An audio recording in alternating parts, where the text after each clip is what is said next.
구약 성경에서 종종 사용되는 비유 중에 하나는 이스라엘을 포도나무로 비유하는 것입니다. 이사야 선지자는 이사야서 5장에 포도원 노래를 지어서 부르면서 이스라엘을 포도원으로 비유하거든요. 하나님께서 이스라엘을 극상품 포도나무로 심었다고 말씀하세요. 극상품 포도나무를 심었기 때문에 당연히 하나님은 그 포도나무를 통해서 극상품 포도나무 열매가 열리기를 기대하셨어요. 그런데 그들이 맺은 포도는 들포도였다라고 말합니다. 극상품 포도나무를 열매 맺어야 할 나무에 먹지 못할 들포도가 열렸다고 말씀하세요. 그리고 이사야서 5장 7절에 이렇게 이것을 해석해 주십니다. 무릇 만군의 여호와의 포도원은 이스라엘 족속이요 그가 기뻐하시는 나무는 유다 사람이라. 그들에게 정의를 바라셨더니 도리어 포악이요 그들에게 공의를 바라셨더니 도리어 부르짖음이었도다. 하나님은 포도원으로 비유한 이스라엘이 하나님을 닮기를 원하셨대요. 하나님의 성품을 담고 하나님의 모습을 담기를 원하셨대요. 그래서 그들에게 하나님의 정의와 공의를 바라셨는데, 그런 열매 맺기를 바라셨는데 그들이 열매 맺은 것은 포악이고 부르짖음이었다. 합당한 열매를 맺지 못했다. 탄식하며 말씀하시죠. 선지서에 보면 예레미야 선지자와 에스겔 선지자도 동일한 맥락을 가지고 이런 메시지를 전했습니다. 그 중에 에스겔 선지자는 인자야 포도나무가 모든 나무보다 나은 것이 무엇이냐? 인자야 포도나무가 모든 나무보다 나은 것이 무엇이냐? 이것은 포도나무가 가지고 있는 특징 때문에 그래요. 목재로 사용할 수 없는 포도나무. 그래서 포도나무는 포도 열매가 가장 중요합니다. 근데 열매를 맺지 못해요. 나은 것이 무엇이냐? 반문하면서 열매 맺지 못하는 포도나무는 아무짝에도 쓸모가 없어서 불에 던져서 태워질 뿐이라고 에스겔 선지자는 말씀합니다. 이렇게 구약 성경에서 포도원, 포도나무는 하나님의 백성을 가리키며 하나님은 그 백성에게 합당한 열매 맺기를 바라셨다라고 말씀하십니다. 우리의 수고와 헌신이 열매 맺지 못한다면 그것처럼 안타까운 일이 없죠. 여러분이 정말 애쓰고 수고했는데 그것에 합당한 열매를 맺지 못했다. 그것처럼 허무한 일이 없을 겁니다. 하나님께 드린 수많은 시간들, 때로는 잠을 줄여가며 그리고 하고 싶은 것을 하지 않고 다른 모든 것을 뒤로하고 최우선순위를 두고 그 섬김, 그 일을 했는데 그 헌신했던 시간과 수고가 열매로 돌아오지 않는다면 허탈하다 못해 정말 화가 날 거예요. 예수 그리스도를 통해서 예수 그리스도의 십자가의 희생으로 하나님은 저와 여러분을 극상품 포도나무로 만들어 주셨습니다. 우리가 맺어야 할 것은 하나님 바라고 원하시는 그런 선한 열매죠. 성경학자들은 오늘 요한복음 15장 5절에서 말씀하시는 열매가 무엇인가에 대해서 대략 5가지 정도로 이야기를 합니다. 물론 성경을 더 세분화해 보면 더 많은 걸 찾을 수 있지만 크게 5가지 정도로 오늘 본문에서 열매를 얘기할 수 있다고 이야기해요. 그 첫 번째가 갈라디아서 5장 22절에서 23절에서 나오는 성령의 열매입니다. 우리 한번 같이 읽어보죠. 오직 성령의 열매는 사랑과 희락과 화평과 오래 참음과 자비와 양성과 충성과 온유와 절제니 이 같은 것을 금지할 법이 없느니라. 아멘. 우리가 참 사랑하고 암송하는 말씀 중에 하나입니다. 성령의 9가지 열매, 사랑, 희락, 화평, 오래 참음, 자비, 양선, 충성, 온유, 절제. 이 9가지 열매가 우리가 맺어야 될 열매래요. 예수 그리스도를 구주와 주님으로 인정하는 모든 성도들이 맺어야 될 열매가 이 바로 성령의 9가지 열매라고 합니다. 그 이유는 이 성령의 열매는 바로 예수님의 성품, 예수님의 인격을 말씀하기 때문에 그렇습니다. 둘째, 복음 전파로 인한 영혼 구원의 열매가 오늘 요한복음 15장 5절에서 말씀하시는 열매라고 이야기해요. 신학자 존 파이퍼는 이런 설명을 합니다. 열매는 하나님의 구속 계획에 동참하여 잃어버린 영혼을 그리스도께 인도하는 것으로 복음 전파를 통해 하나님의 영광을 드러내는 것이다. 우리가 맺어야 될 열매가 있는데 그 열매는 바로 복음을 전해서 하나님 알지 못했던 영혼들이 주께로 돌아오는 구원의 열매, 그 열매를 주님이 바라신다는 거예요.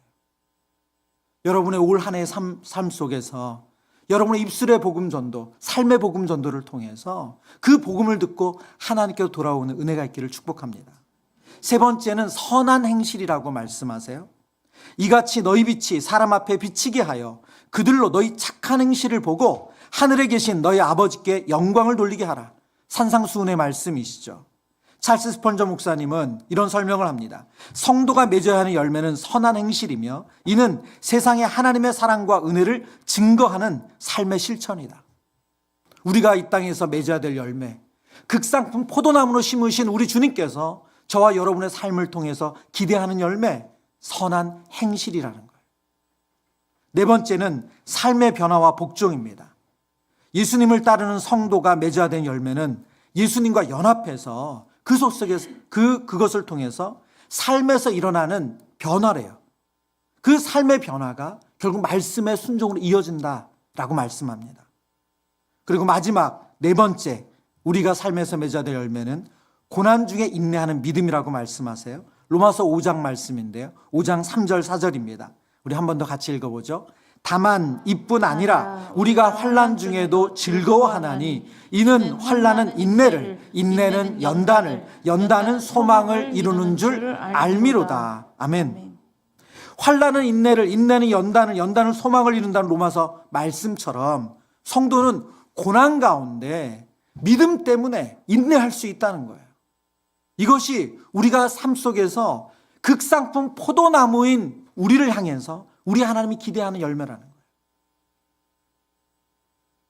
올 한 해 하나님께서 우리의 삶 가운데 동행하시고 함께 하시지만 이 땅에 모든 사람이 비를 맞고 모든 사람이 바람에 영향을 받는 것처럼 우리도 고난을 받을 것입니다. 그 고난 중에 주님을 향한 믿음, 주님이 우리를 책임질 것에 대한 믿음을 가지고 인내하는 저와 여러분 되기를 축복합니다. 하나님께서 우리에게 바라시는 이런 성경이 말씀하시는 열매, 이 열매를 맺는 것이 우리 주님을 기쁘시게 하는 거래요. 그리고 하나님은 저와 여러분의 삶 속에서 이 열매를 바라고 기대하신대요. 망대를 세우고 포도주 틀을 준비하시는 것처럼 우리의 삶에 하나님께서는 바라시는 열매를 맺을 수 있도록 우리를 도우시는 줄 믿습니다. 그렇다면 어떻게 열매를 맺을 수 있는가? 우리가 읽었던 요한복음 15장 5절의 말씀은 바로 그 답입니다. 제가 한 번 더 읽습니다. 나는 포도나무요 너희는 가지라. 그가 내 안에 내가 그 안에 거하면 사람이 열매를 많이 맺나니 나를 떠나서는 너희가 아무것도 할 수 없음이라. 성경이 말씀하시는 열매 맺는 방법은 무엇입니까? 예수님 안에 거하는 것이래요. 그가 내 안에 내가 그 안에 거하면 열매를 많이 맺을 수 있대요. 이 말씀은 예수님과 하나가 되라는 말씀이죠. 예수님과 연합하라는 말씀입니다. 앞서 이사야서 말씀, 예레미야서 말씀, 에스겔 말씀처럼 첫 번째 포도나무였던 이스라엘은 실패했습니다. 그래서 하나님께서 두 번째 이스라엘로 참 포도나무이신 예수님을 우리에게 보내주셨어요. 그리고 그 예수님이 참 포도나무시고 우리는 그의 가지래요. 가지가 열매 맺는 방법은 무엇입니까? 포도나무에 붙어 있는 거예요. 포도나무에 붙어 있는 겁니다. 가지가 포도나무로부터 떨어지면 땅에 떨어질 수밖에 없죠. 그 땅에 떨어진 가지는 결국은 땔감으로 불에 태워지는 것밖에 남은 것이 없습니다. 우리가 열매 맺는 것은 참 포도나무신 예수님께 붙어 있는 것, 그것이 유일한 방법이다. 성경은 말씀하세요. 그래서 5절에서 가장 중요한 단어가 있습니다. 바로 거하면이라는 단어예요. 거하면. 그가 내 안에, 내가 그 안에 거하면, 이 단어는 헬라어 메노라는 단어거든요. 거주하다, 머물다, 거하다는 뜻입니다. 예수님이 내 안에 머물고 내가 예수님 안에 사는 거예요. 이 둘은 다르지 않습니다. 근데 이 연합이 신비한 것이죠. 꼭 부부가 한 몸을 이루는 것처럼 오늘 성경은 내가 예수님 안에, 예수님이 내 안에 거한다 말씀하세요. 에베소서 5장 31절 32절에 성경이 이렇게 말씀하셨어요. 그러므로 사람이 부모를 떠나 그의 아내와 합하여 그 둘이 한 육체가 될지니 32절 같이 읽습니다. 이 비밀이 크도다. 나는 그리스도와 교회에 대하여 말하노라. 아멘. 부부가 한 몸 된 것처럼, 부부가 하나인 것처럼 그리스도와 교회가 하나가 될 수 있대요. 이 놀라운 신비가 성령 안에서 이루어집니다. 이 놀라운 신비가 우리의 신앙생활 안에서 이루어진다고 말씀하세요. 그가 내 안에, 내가 그 안에. 예수님은 요한복음 15장에서 이 놀라운 연합의 신비, 이 비밀을 이렇게 풀어가세요. 요한복음 15장 7절, 8절입니다. 너희가 내 안에 거하고 내 말이 너희 안에 거하면, 너희가 내 안에 거하고, 그리고 예수님 바꾸셨어요. 어떻게 바꾸셨어요? 내 말이 너희 안에 거하면. 예수님이 우리 안에 거하신다는 것을 더 구체화하셨어요. 예수님이 어떻게 우리 안에 거하신다고요? 말씀이 우리 안에 거하는 것으로 예수님이 우리 안에 거하신다 말씀하십니다. 예수님과 하나 되는 신비를 예수님은 말씀이 우리 안에 거하고 우리가 말씀의 지배를 받는 것으로 설명해 주고 계세요. 이 말씀을 누가 해석하십니까? 성령께서 해석하시죠. 이 말씀을 누가 깨닫게 하세요? 성령께서 깨닫게 하세요. 그래서 말씀의 지배를 받고 말씀을 깨닫는 것, 그것이 바로 성령의 인도함을 받는 것이고 성령의 지배를 받는 것입니다. 요한복음 15장 5절, 아까 말씀드린 이 가장 중요한 동사 거하다, 이 메노라는 이 단어가 오늘 이 본문에서 특별하게 어떻게 쓰였냐면 두 가지 특징이 있는데요. 첫 번째는 현재 분사라는 거고 두 번째는 능동태라는 거예요. 현재 분사라는 것은 이것이 한 번으로 끝난 것이 아니라 계속해서 진행 중이라는 거예요. 계속 반복해서 진행하고 있다는 거예요. 예수 안에 거한다는 것은 과거형이 아닙니다. 말씀 안에 거하며 말씀의 지배를 받는 삶을 오늘 성경이 말씀하시는 그가 내 안에 내가 너희 안에 거한다는 이 말씀은 과거형이 아니라 과거에도 그랬고 지금 계속 반복해서 진행되고 있다는 뜻이에요. 작년의 가지가 포도나무에 붙어 있었다고 해서 올해 열매 맺는 것이 아니죠. 우리가 수년 전 말씀 안에 풍성한 삶을 누렸다고 해서 지금 내가 그리스도와 연합한 삶을 살고 있다고 말할 수 없습니다. 간혹 우리 성도님들과 말씀을 나누고 신방을 하는 중에 과거에 영적인 추억을 말씀하시는 분들이 계세요. 젊었을 때 정말 열심히 봉사하셨다는 거예요. 새벽부터. 그래서 새벽에 처음 나가서 교회에서 찬양대하고 그리고 또 유초등부 교사하고 또 오후에 끝나고 나서는 무슨 예배 드리고 예배 끝나고 뭐 하고. 근데 안타깝게도 지금은 예배와 멀어졌고 말씀과는 거리가 있고 그래서 삶에 그 말씀의 영향력이 없어요. 예수님의 손과 발이 되어서 기쁨으로 이웃을 섬기고 공동체를 섬기셨는데 지금은 그 섬김에 대한 뜨거운 마음이 전혀 없어요. 모두 다 과거형이에요. 제가 이전에 이렇게 했어요. 제가 이전에 이렇게 했어요. 여러분, 물론 우리의 신앙생활에 과거의 추억, 과거의 영광이 도움이 됩니다. 왜 그럴까요? 그것은 우리의 믿음의 증거예요. 하나님은 우리와 함께 하셨다는 증거고 도우셨다는 증거입니다. 그 믿음의 증거이기 때문에 우리에게 유익합니다. 그 믿음의 증거는 현실의 문제와 고난 앞에서 예수님을 더욱더 의지하게 하고 바라보게 하는 거예요. 그러나 그 믿음의 증거만 남아있고 오늘 내가 하나님을 의지하지 않는다면, 오늘 내가 예수님과 동행하지 않는다면 그것은 내 삶의 열매로 이어지지 않는다는 거예요. 지금 저희가 여호수아서 말씀을 묵상하고 있습니다. 난공불락이었던 여리고성을 무너뜨렸어요. 그런데 아이성 앞에는 패하는 것이 우리의 현실이에요. 오늘 내가 하나님 앞에 거룩하지 않고 오늘 내가 하나님 안에 거하지 않으면 우리 안에 은혜가 없는 거죠.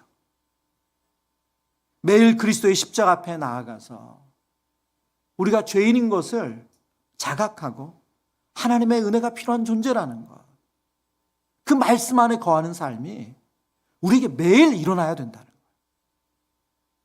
지난 영광을 추억하며 사는 것은 열매 맺는 삶이 아닙니다.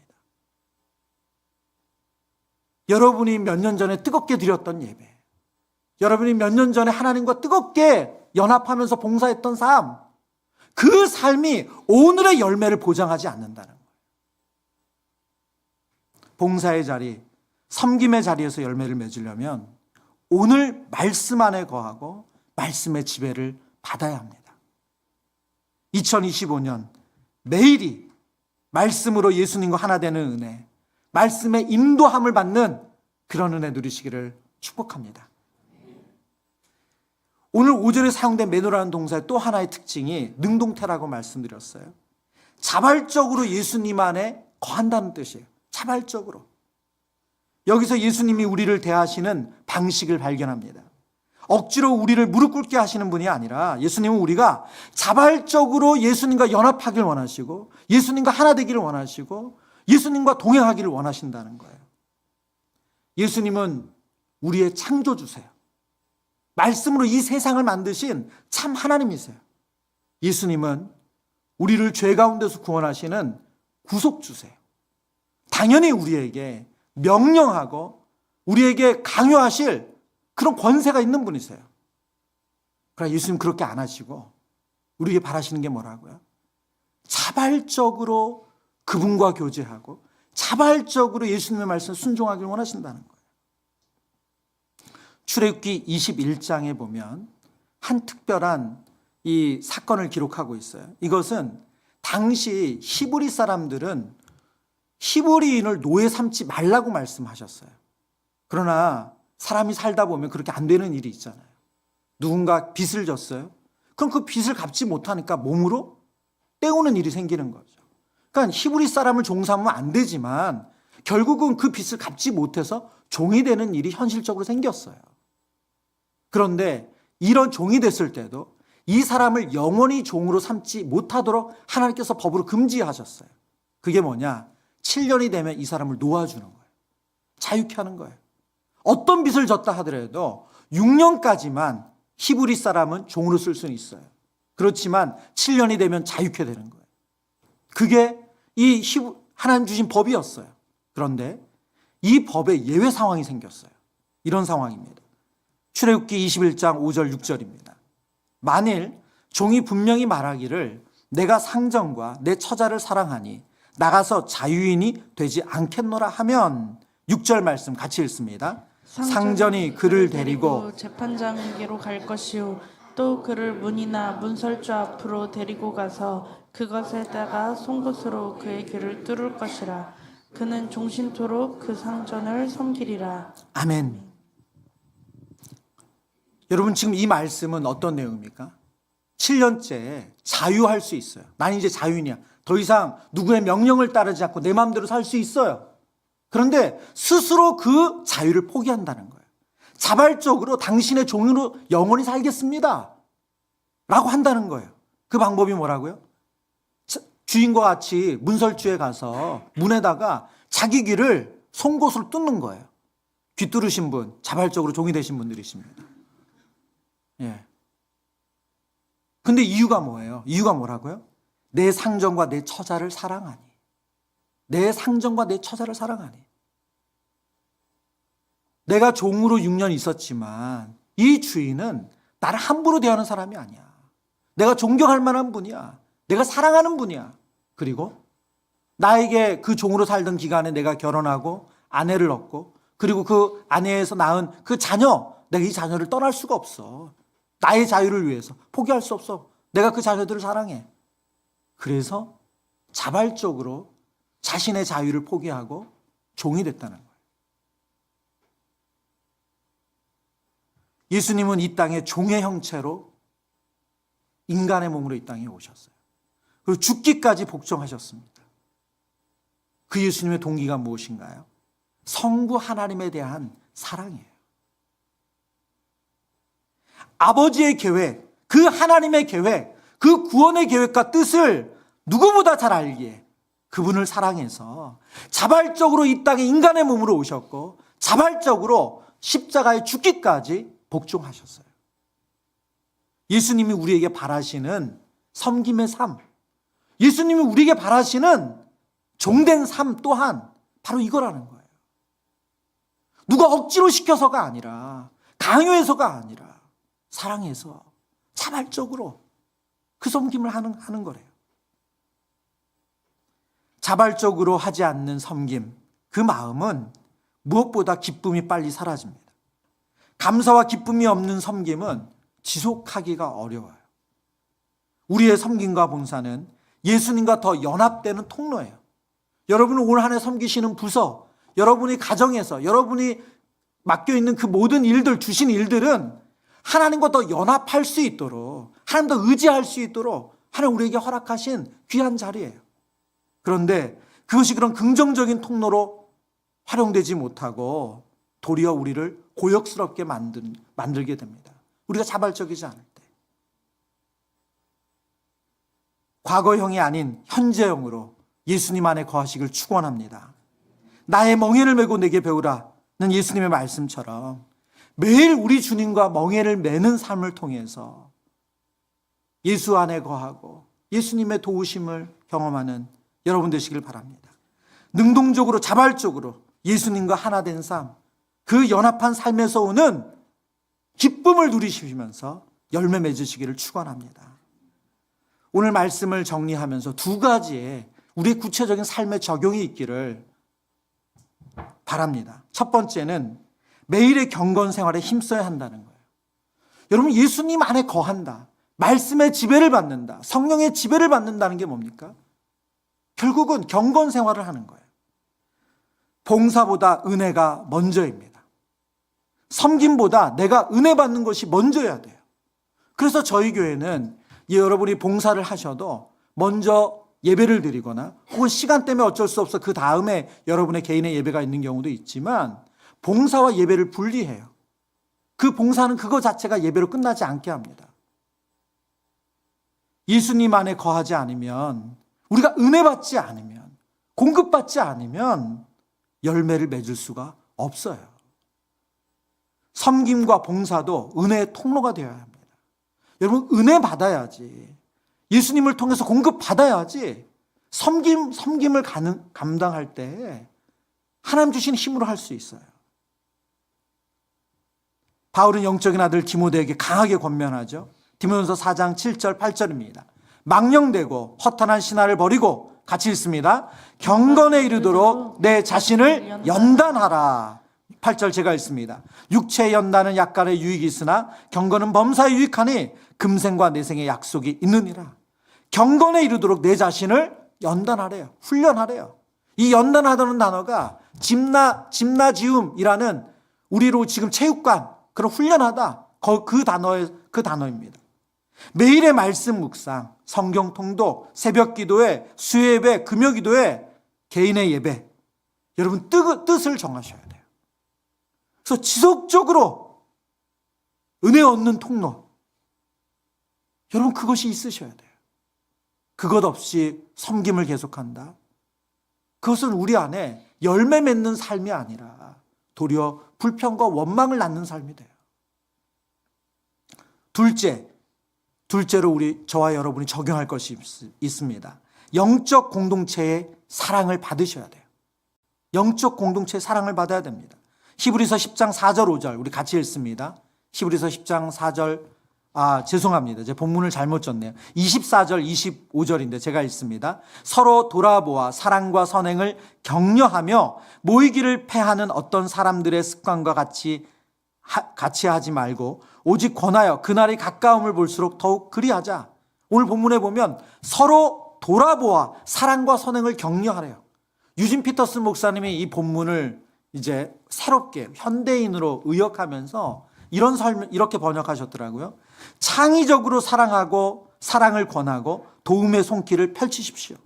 뭐라고요? 창의적으로 사랑을 권하고 도움의 손길을 펼치래요. 여러분, 우리가 봉사하는 부서에서 또 우리의 섬김의 자리에서 서로에게 창의적으로 사랑을 표현하고 도움을 펼치는 것, 우리 안에 그게 필요하대요.